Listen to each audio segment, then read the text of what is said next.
his wife being given the tricolor there, and as Shreya was pointing out, she simply put it to her head and simply hugged it. And those were the kind of heart-wrenching emotional scenes that we were seeing.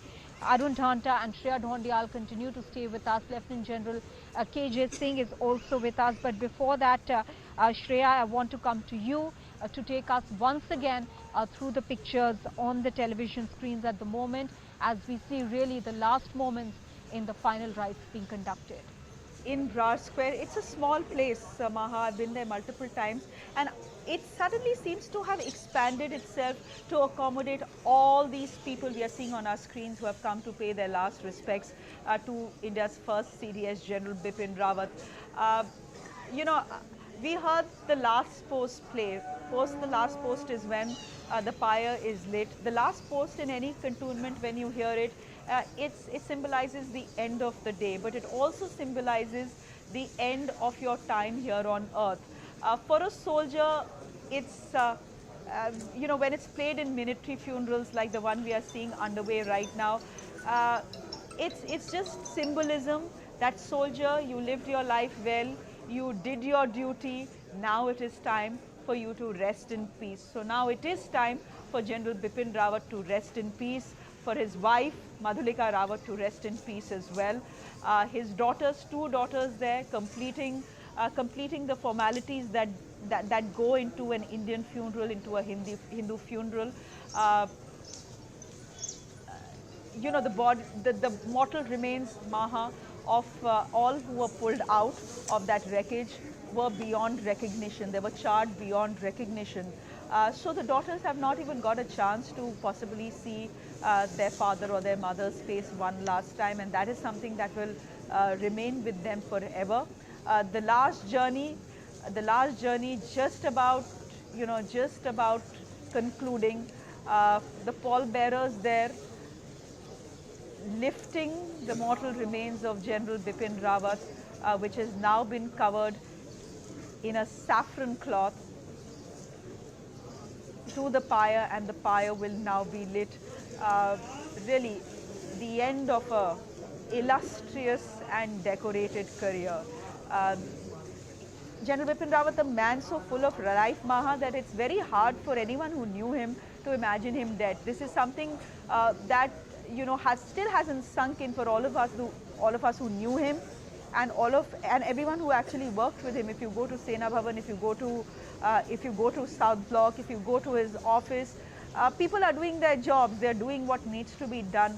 But the feeling that someone who was so alive is now no more, is dead, that still hasn't sunk in, and I'm fairly certain that hasn't sunk in for the family as well. It's only after the ceremonies are complete, in a week or so, when they get home, when they have a moment for themselves, when all the relatives are gone, will the two sisters possibly hug each other and weep, and just I don't know. I don't know if you ever get closure after your parents die, and in this case, they've lost both their parents, a father and a mother. For them to be so stoic, for them to be so brave, for them to complete these formalities without breaking down. This is, after all, this is not just anyone. This is their father who is lying in front of them. Then there'll be their mother who is lying in front of them. To see your parents like this, to see your parents go away so soon, really heartbreaking, and one really salutes the families of armed forces personnel as well for being so brave and not breaking down and bearing this intense sense of grief and loss with a great degree of stoicism. We can see, Shreya, people who have gathered there, taking those tricolor in their hand and waving it as well. This as the last rites of General Bipin Rawat and his wife Madhulika are taking place at the moment at Barar Square in Delhi Cantonment. Shreya, also the sense of shock that is so intermingled in the sentiments today because of the manner in which this chopper crash happened. I mean, who would expect it? As you've been pointing out, me, 17, a reliable shopper, and almost minutes before landing, for this sudden shocking accident to take place. The morning today is also coupled with that shock, isn't it? Almost everyone I have spoken to, almost every aviation expert I have spoken to, seems to suggest that this was a freak accident, that on paper this accident, this crash should not have taken place for multiple reasons. The fact that the Mi-17 is a sturdy helicopter with a good safety record. It has to be, given that it flies prime ministers and presidents of a country. If a VVIP guest is flying on board, there are multiple checks done. In this case, there were 3 mechanical checks done on the helicopter, after which it was sealed. The pilot was not a rookie. This was a seasoned pilot. Wing Commander Chauhan was the commanding officer of 109 Helicopter Squadron, which is based in Sulur. Again, someone who has thousands of flying hours under his belt. He knows what he is doing. The weather looked fine as well. Yes, Sulur becomes a grain zone post 11 o'clock in the winter. But if the weather was bad, or if there was any indication that the weather would become inclement, the flight would not have taken place. The pilot would have put his foot down, or the ATC would have put his foot down. While we have seen the helicopter, and that was the last, that was the last time we saw that helicopter flying low in the Nilgiris, enter that thick envelope of cloud. Fact is, no one knows what went wrong. No one knows what happened, because the next moment, as soon as you see the helicopter enter that fog of cloud, there is a loud burst. And now there is an inquiry that is currently underway, a tri-service inquiry being led by a seasoned helicopter pilot himself, Air Marshal Manvendra Singh. The Indian Air Force has put out a request on their Twitter handle saying, let's honor those who have passed away in that crash. Please don't speculate. And they are saying, all these speculations that are happening, these are misinformed speculations, as it were.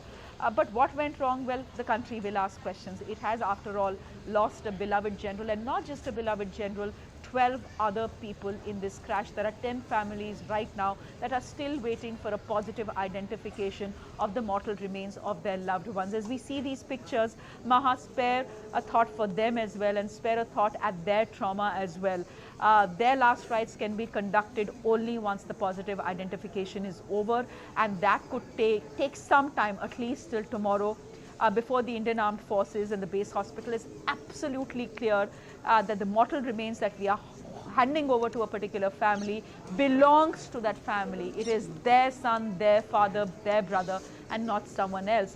Why is this necessary as we see these pictures? It's necessary because, this is the least you can do. The bodies were charred beyond recognition. Some have limbs missing. The least you can do is to ensure that the brave men who lost their lives in the helicopter crash, they are handed over to their families when they make their final journey. If you ask most of the families on where they would want the last rites of their family loved ones to be held, they always want to go back home. They want the last rites to be conducted at the place where the soldier was born, where he grew up, where he has friends, where he has family. So you want to ensure that when you're taking back the mortal remains of your fallen soldier, you're taking the right one. This is the least that can be done for them. So while it is traumatic, it's also necessary. And there will come a point, if things are not very clear, there will come a point that some of the loved ones will be called in by base hospital, where they will have to step in and possibly, help identify the mortal remains. And I can only imagine the trauma that the person who has to do this will go through. To see your loved one's body charred beyond recognition, and then you being asked to identify it. Maha, can you think of anything more horrifying? This is something that lives with you for the rest of your life. General Bipin Rawat, Mrs. Madhulika Rawat, a smiling couple, a lovely couple. I would always say not Mrs. Rawat, but General Bipin Rawat loved his parties, was the life of every party. To now see his 2 daughters, conduct his last rites, and to do so in the glare of television cameras, to do so so publicly. This is after all an intensely private moment as well. When you've lost your parents, you want to wish them farewell, you want